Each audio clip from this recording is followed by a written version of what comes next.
का डॉग उसे इशारे से वहां से चलने के लिए कहता है। एना उसके पीछे जाती है और देखती है कि जॉन एक झरने के नीचे नहा रहा है। एना घबराकर दौड़ते हुए उसके पास जाती है और उसे फौरन पानी से बाहर आने को कहती है। लेकिन जब जॉन एना के हाथ में गन देखता है तो वह डर कर अपनी गन निकाल कर एना पर तान देता है। एना उसे समझाती है कि वह उसे मारने नहीं आई बल्कि उसकी मदद करने आई है। वह बताती है कि यह पानी शहर से आ रहा है और रेडियो एक्टिव है। यह सुनकर जॉन घबरा जाता है और जल्दी से पानी से बाहर आता है, लेकिन तब तक रेडिएशन उसकी बॉडी में फैल चुका होता है। उसकी तबीयत बिगड़ने लगती है और उसे उल्टियां होने लगती। फिल्म की शुरुआत एक तबाह शहर से होती है जहां हर तरफ बर्बादी नजर आती है। पूरा शहर वीरान पड़ा है, कोई इंसान दिखाई नहीं देता क्योंकि वहां खतरनाक रेडिएशन फैल चुका है। इसी रेडिएशन ने सभी को मार दिया और जो कुछ गिने चुने लोग जिंदा बचे हैं वे बड़ी मुश्किल से अपनी जिंदगी गुजार रहे हैं। अगले सीन में एना नाम की एक लड़की नजर आती है। वह एक सुरक्षा सूट पहनकर शहर में जरूरी सामान लेने जाती है। सामान लेने के बाद वह अपने घर लौटने के लिए निकल पड़ती है। जैसे ही वह अपने घर के पास पहुंचती है वह तुरंत अपना सूट उतार देती है। दरअसल एना जहां रहती है वह पहाड़ों और जंगलों से घिरा होने के कारण पूरी तरह सुरक्षित है। घर पहुंचने के बाद एना अच्छे से नहाती है और खुद को पूरी तरह साफ करती है ताकि अगर उसके शरीर पर रेडिएशन हो भी तो वह हट जाए। इसके बाद वह सो जाती है। अगले दिन एना अपने डॉग के साथ जंगल में अपने लगाए हुए जाल को देखने जाती है, लेकिन उसे वहां कुछ नहीं मिलता जो खाने लायक हो। तभी अचानक उसका डॉग भागने लगता है तो एना भी उसके पीछे पीछे दौड़ पड़ती है। वह उसे खोजते हुए एक अजीब सी गाड़ी के पास पहुंचती है। तभी उसका डॉग किसी को देखकर डर जाता है और वहां से भाग जाता है। एना छिपकर देखती है कि वहां एक आदमी एक सुरक्षा सूट पहनकर गाड़ी के पास आता है। उसका नाम जॉन होता है। जॉन अपनी मशीन से वहां रेडिएशन चेक करता है, लेकिन जब उसे वहां कोई रेडिएशन नहीं मिलती तो वह खुशी से चिल्लाने लगता है और अपना सूट उतार देता है। इसके बाद जॉन आगे बढ़ जाता है। उसके जाने के बाद एना उसकी गाड़ी के पास पहुंचती है, लेकिन तभी उसका डॉग उसे इशारे से वहां से चलने के लिए कहता है। एना उसके पीछे जाती है और देखती है कि जॉन एक झरने के नीचे नहा रहा है। एना घबराकर दौड़ते हुए उसके पास जाती है और उसे फौरन पानी से बाहर आने को कहती है। लेकिन जब जॉन एना के हाथ में गन देखता है तो वह डर कर अपनी गन निकाल कर एना पर तान देता है। एना उसे समझाती है कि वह उसे मारने नहीं आई बल्कि उसकी मदद करने आई है। वह बताती है कि यह पानी शहर से आ रहा है और रेडियो एक्टिव है। यह सुनकर जॉन घबरा जाता है और जल्दी से पानी से बाहर आता है, लेकिन तब तक रेडिएशन उसकी बॉडी में फैल चुका होता है। उसकी तबीयत बिगड़ने लगती है और उसे उल्टियां होने लगती हैं। जॉन जल्दी से अपनी गाड़ी के पास पहुंचता है और वहां से इंजेक्शन निकालता है, लेकिन वह खुद को इंजेक्शन नहीं लगा पाता। एना उसकी मदद करके उसे इंजेक्शन लगाती है और उसे अपने घर के पास ले जाती है। वहां वह उस पर साफ पानी डालकर उसे अच्छे से धो देती है ताकि उसके शरीर से रेडिएशन हट जाए। इसके बाद एना जॉन को घर के अंदर ले आती। जॉन की तबीयत अभी भी काफी खराब होती है। अगले दिन एना उसके लिए दवाई लाकर देती है, लेकिन उसकी हालत और बिगड़ती जाती है। इसके बावजूद एना उसकी देखभाल करती रहती है। रात को एना जॉन को देखने आती है तो देखती है कि उसे तेज बुखार है और वह तड़प रहा है। वह तुरंत उसे ठंडे पानी की पट्टियां करती है, लेकिन फिर भी उसकी हालत नहीं सुधरती। अगले दिन भी जब जॉन को होश नहीं आता तो एना परेशान हो जाती है और सच्चे दिल से उसकी सेहत के लिए प्रार्थना करती है। एना की दुआ कबूल हो जाती है और धीरे धीरे जॉन की तबीयत ठीक होने लगती है। शाम को एना घर के बाहर जॉन के साथ बैठकर बातें करती है। वह जॉन को एक फोटो एल्बम दिखाती है जिसमें उसके भाई की तस्वीर होती है। एना बताती है कि वह यहाँ अपने पिता और भाई के साथ रहती थी, लेकिन रेडिएशन के कारण उसके पिता की मौत हो गई। फिर एक दिन उसका भाई जरूरी सामान लेने गया और उसके बाद कभी वापस नहीं आया। उसे नहीं पता कि वह जिंदा है या नहीं। ये सुनकर जॉन भी दुखी हो जाता है और गहरी नजरों से एना को देखने लगता है। अगले दिन जब एना खेत में काम कर रही होती है तो जॉन उसके पास आता है और पूछता है, तुम्हारे पास ट्रैक्टर है तो फिर तुम इसे इस्तेमाल क्यों नहीं कर रही? ऐसे हाथ से क्यों खेती कर रही हो? यह सुनकर एना जवाब देती है, ट्रैक्टर चलाने के लिए फ्यूल चाहिए जो हमारे पास नहीं है। यह सुनकर जॉन कहता है, यहाँ से कुछ ही दूरी पर एक गैस स्टेशन है, हम वहां से फ्यूल ला सकते हैं। एना कहती है, लेकिन वहां कोई काम करने वाला नहीं है जो मुझे फ्यूल दे सके। इस पर जॉन कहता है, तुम इतने समय से यहाँ रह रही हो फिर भी फ्यूल नहीं ला सकी? एना जवाब देती है, फिक्र मत करो, मैं बहुत जल्द कहीं ना कहीं से फ्यूल ले आऊंगी। इसके बाद एना फ्यूल लेने जाती है और उसे कैन में भर लेती है। दूर से जॉन उसे ऐसा करते हुए देखता है। घर लौटने के बाद एना काफी खुश होती है और जॉन का शुक्रिया अदा करते हुए कहती है, अकेले रहने के कारण मेरे दिमाग से यह बात ही निकल गई थी कि मैं खुद जाकर फ्यूल ला सकती हूँ। इस पर जॉन मुस्कुराते हुए कहता है, हाँ, अकेले रहने से ऐसा ही महसूस होता है। मैं भी बहुत समय तक एक बंकर में अकेला रहा था, ऐसा लगता था जैसे जिंदगी ठहर गई हो। फिर जॉन बताता है, असल में मैं एक इंजीनियर हूँ।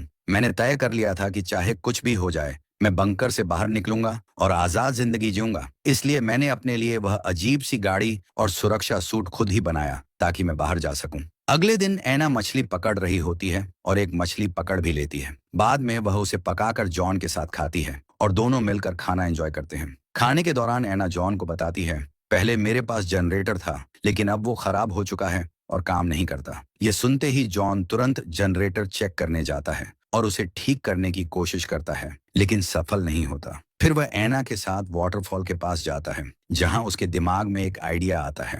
वह ऐना से कहता है, हमें लकड़ियों का एक बड़ा व्हील बनाना होगा। जब इस वाटरफॉल का पानी उस पर गिरेगा तो वह घूमने लगेगा और इससे जनरेटर ऑन हो जाएगा। जॉन का यह आइडिया ऐना को भी पसंद आता है और वह खुश हो जाती है। दोनों घर आकर लकड़ियों का इंतजाम करने की सोचने लगते हैं। इस पर जॉन ऐना से कहता है, हम चर्च की लकड़ियों से एक बड़ा व्हील बना सकते हैं। लेकिन ऐना मना कर देती है और कहती है, जब मैं अकेली थी तब यही चर्च मेरा सहारा था। ये सुनकर जॉन ऐना को समझाने की कोशिश करता है, अगर तुम दिल से प्रार्थना करोगी तो तुम्हें चर्च जाने की जरूरत भी नहीं पड़ेगी। फिर भी ऐना तैयार नहीं होती और इसलिए जॉन जनरेटर को ठीक करने के बारे में सोचना बंद कर देता है। बाद में ऐना खेती करने चली जाती है और जॉन एक वीरान सुपरमार्केट में पहुंचता है। वहां उसे शराब की कुछ बोतलें मिलती हैं और वह वहीं बैठकर पीने लगता है। थोड़ी देर बाद ऐना वहां पहुंचती है और जॉन को देखती है। जॉन ऐना को देखकर और ज्यादा शराब पीने लगता है और नशे में चूर हो जाता है। ऐना जैसे तैसे उसे घर ले आती लेकिन जॉन उस पर चिल्लाने लगता है। इससे ऐना उदास और नाराज होकर वहां से चली जाती। अगली सुबह जॉन ऐना के लिए नाश्ता लेकर आता है और पिछली रात के अपने बुरे बर्ताव के लिए माफी मांगता है। ये सुनकर ऐना कहती है, इट्स ओके, मैं नाराज नहीं हूँ, रिलैक्स हो जाओ। रात के सीन में दोनों कैंडल लाइट डिनर कर रहे होते हैं। अचानक ऐना बहुत ज्यादा शराब पीने लगती है। जॉन उसे रोकने की कोशिश करता है लेकिन ऐना उसकी एक नहीं सुनती और नशे में धुत हो जाती है। नशे में होने की वजह से ऐना होश खो देती है और बिना सोचे समझे जॉन को शादी के लिए प्रपोज कर देती है। लेकिन जॉन उसे समझाते हुए कहता है, अभी हमारे पास और भी कई परेशानियां हैं, हमें शादी के बारे में बाद में सोचना चाहिए। ये सुनकर ऐना मान जाती है। अगले दिन ऐना अपने डॉग के साथ जंगल में होती है। तभी अचानक उसका डॉग भागकर एक अजनबी आदमी के पास रुक जाता है। उस आदमी का नाम कैलब होता है और वह देखने में बीमार और कमजोर लग रहा होता है। वह ऐना से पानी मांगता है। ऐना उसकी मदद के लिए उसे अपने घर ले जाती है लेकिन जैसे ही वे घर के पास पहुंचते हैं जॉन कैलब पर गन तान देता है। ऐना उसे रोकते हुए कहती है, रुक जाओ, इसे कुछ मत करना, इसे बस पानी चाहिए। फिर ऐना कैलब को पानी देती है। कैलब उन्हें बताता है, मैं कुछ दूरी पर बनी एक गुफा में अपने साथियों के साथ रह रहा था लेकिन रेडिएशन की वजह से वे सब मर गए। अपनी जान बचाने के लिए मैं वहां से भाग आया। क्या मैं कुछ दिनों के लिए आप लोगों के साथ रह सकता हूँ? इस पर जॉन उसे घर के बाहर रहने की इजाजत दे देता है लेकिन ऐना कहती है, हमें कैलब को घर के अंदर ही रखना चाहिए। इसके बाद वह उसे घर के अंदर ले आती है। खाने के दौरान कैलब जॉन से सवाल करता है, तुम इस तरफ कैसे आए? यह सुनकर जॉन कहता है, असल में मैं नॉर्थ की तरफ जा रहा था, तभी वहां से एक लड़का भागता हुआ आया। वह बहुत छोटा था और उसकी हालत बहुत खराब लग रही थी। वह मेरा खाना चुराने की कोशिश कर रहा था लेकिन रेडिएशन की वजह से उसकी तबीयत अचानक बिगड़ गई। कुछ ही देर में उसकी हालत इतनी खराब हो गई कि मैं उसे वहीं छोड़कर यहाँ आ गया। खाने के बाद ऐना कैलब को उसका कमरा दिखाती है। ये देखकर जॉन ऐना से कहता है, तुम ये क्या कर रही हो? तुम अभी कैलब के बारे में कुछ भी नहीं जानती। तुम्हारे लिए यही बेहतर होगा कि तुम उससे दूर रहो।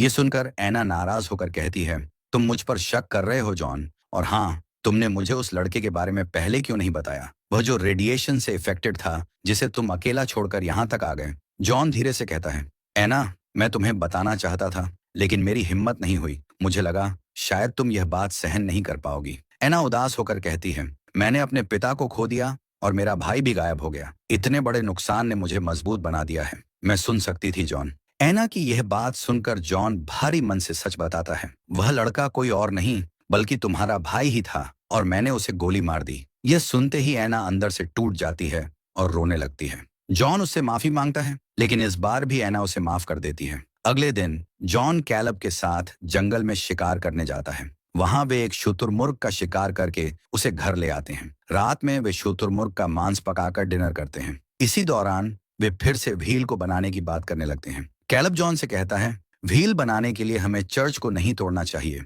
प्रे करने के लिए चर्च एक अच्छी जगह है और हमें इसका कोई भी नुकसान नहीं पहुंचाना चाहिए। लेकिन इस बार ऐना जॉन से कहती है, तुम जो ठीक समझते हो वही करो, मैं तुम्हारे हर काम में तुम्हारा पूरा साथ दूंगी। ऐना की बात सुनकर जॉन चर्च को तोड़ने के लिए तैयार हो जाता है। अगले दिन वे तीनों चर्च को तोड़कर लकड़ियां निकालते हैं और व्हील बनाने में लग जाते हैं। इस दौरान एना और कैलब एक दूसरे के काफी करीब आने लगते हैं। ये देखकर जॉन को अच्छा नहीं लगता। उसे यह बात अंदर ही अंदर बुरी लगने लगती है। इसलिए जॉन एना को अपने पास बुलाकर कहता है, तुम जो कर रही हो उससे मुझे कोई दिक्कत नहीं है। ये तुम्हारी जिंदगी है और तुम्हें पूरा हक है कि तुम जिसके साथ रहना चाहो उसके साथ रह सकती हो, चाहे वह मैं हूं या फिर कैलब। ये सुनकर एना कहती है, जॉन तुम गलत सोच रहे हो, ऐसा कुछ भी नहीं है। इतना कहने के बाद एना रोते हुए वहां से चली जाती है। अगले दिन उनका आधा व्हील बनकर तैयार हो जाता है। इस खुशी में रात को वे सभी कैंडल लाइट डिनर करते हैं। इसके बाद वे तालाब के पास एंजॉय करने जाते हैं। वहां वे तीनों तालाब में उतरकर एक गेम खेलते हैं।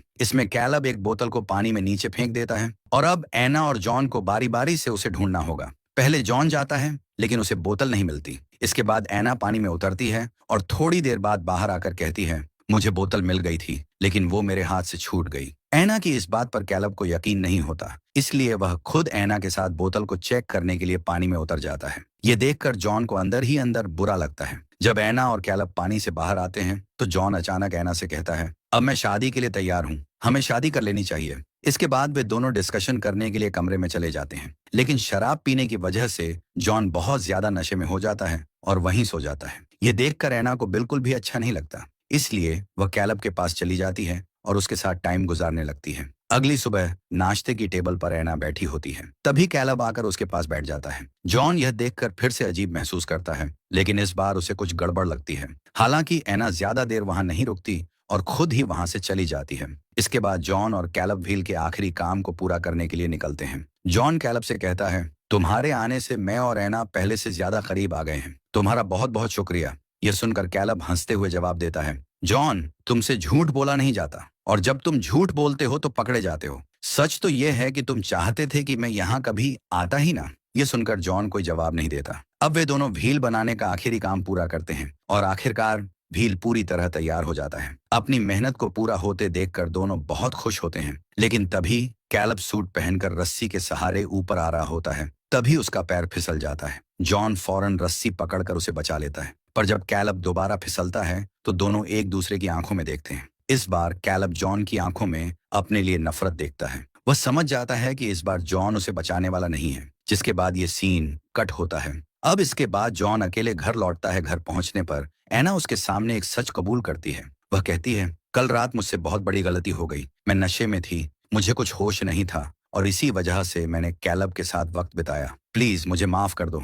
जॉन शांत लहजे में जवाब देता है, कोई बात नहीं एना, मैंने तुम्हें माफ किया, रिलैक्स हो जाओ। इसके बाद वह बताता है, कैलब हमारा सूट लेकर चला गया है। इतने दिन हमारे साथ रहने के लिए उसने शुक्रिया कहा और चला गया। यह सुनकर एना घबरा जाती है। अब उसे जॉन पर शक होने लगता है। वह फौरन बाहर जाकर देखने लगती है, लेकिन वहां कैलब कहीं नहीं होता। अब एना उदास हो जाती है। उसे पूरा यकीन हो जाता है कि जॉन ने ही कैलब के साथ कुछ किया है। कुछ दिन बाद एना उदासी में कुछ और दिन गुजारती है। फिर एक दिन अचानक उसके घर में लाइट आ जाती है, क्योंकि जॉन ने घर की वायरिंग को जनरेटर से जोड़ दिया था और जनरेटर को व्हील की मदद से चला दिया था। यह देखकर एना बहुत खुश हो जाती है। अगले दिन एना कुछ सामान लेने के लिए अपने घर के स्टोर में जाती है। वहां उसे एक पियानो दिखाई देता है। असल में यह पियानो पहले चर्च में हुआ करता था, लेकिन चर्च को तोड़ने के बाद जॉन ने इसे यहाँ रख दिया था। अब एना पियानो बजाने लगती है।